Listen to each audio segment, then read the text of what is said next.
ሽሮን ጨመርኩት ማለት ነው። ከጨረስኩት በኋላ ትንሽ ቅቤ ጨመርኩበት ማለት ምክንያቱም በርበሬ ልጅ ያስፈለ ስለማትበላ ነው። ባሉካዬ የተነሱስ ብሉ።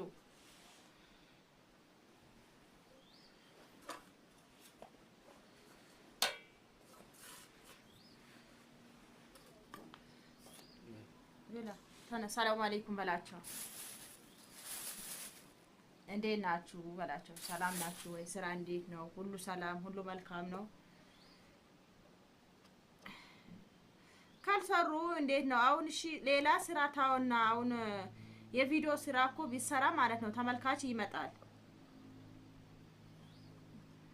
ይሄ ኑሮ ምንድን ነው? እስኪ ውዲቶቼ ፍርዱን ለእናንተ ቪዲዮ ራሱ ሳልሰራ ማለት ስራ ሳልሰራ አለ ሰርቼ አላመጣም አለ። እንዴት ነው እስኪ ሚከሩት? መልስ አስቀምጡኝ። በቃ ተከራይቼ ልውጣ ከልጆቼ ጋር ልስራ እስኪ የሚከሩ መልስ የለ። ዝም ነው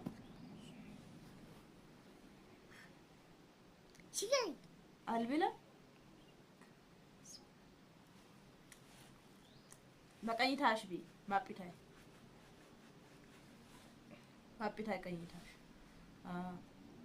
ቃልቀለሽ ማግቢ ማለት ምን ሰላም አለይኩም በላይ ሙስ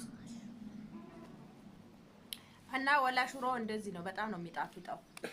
በነገራችን ላይ ያው ቁርስ እንጀራ ነው። ያው እናንተ እራት ትበላላችሁት እንጀራው ማለት ነው። እኛ ቁርስ ያገኘነው ነገር ነው። በነገራችን ላይ ማታ ያው አይቤ ነበረ ሲያድር ይበላሻል ብዬ ለዛ ነው አይቤን የበላሁት እላችኋለሁ ውዲቶቼ።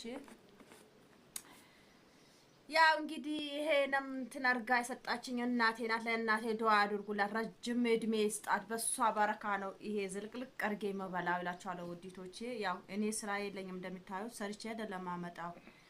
ያው እናቴ ናት የምትረዳኝ እላችኋለሁ ውዲቶቼ።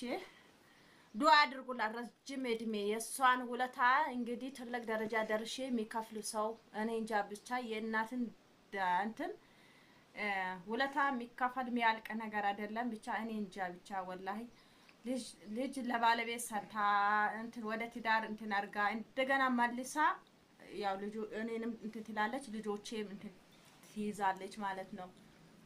እና ዱአ አድርጉላት እላችኋለሁ ውዲቶቼ። እናቴን ቤተሰቦቼ በጠቅላላ አላህ ሊጠብቅልኝ። ያው በእነሱ ወጥቼ ነው መገባ እላችኋለሁ ውዲቶቼ።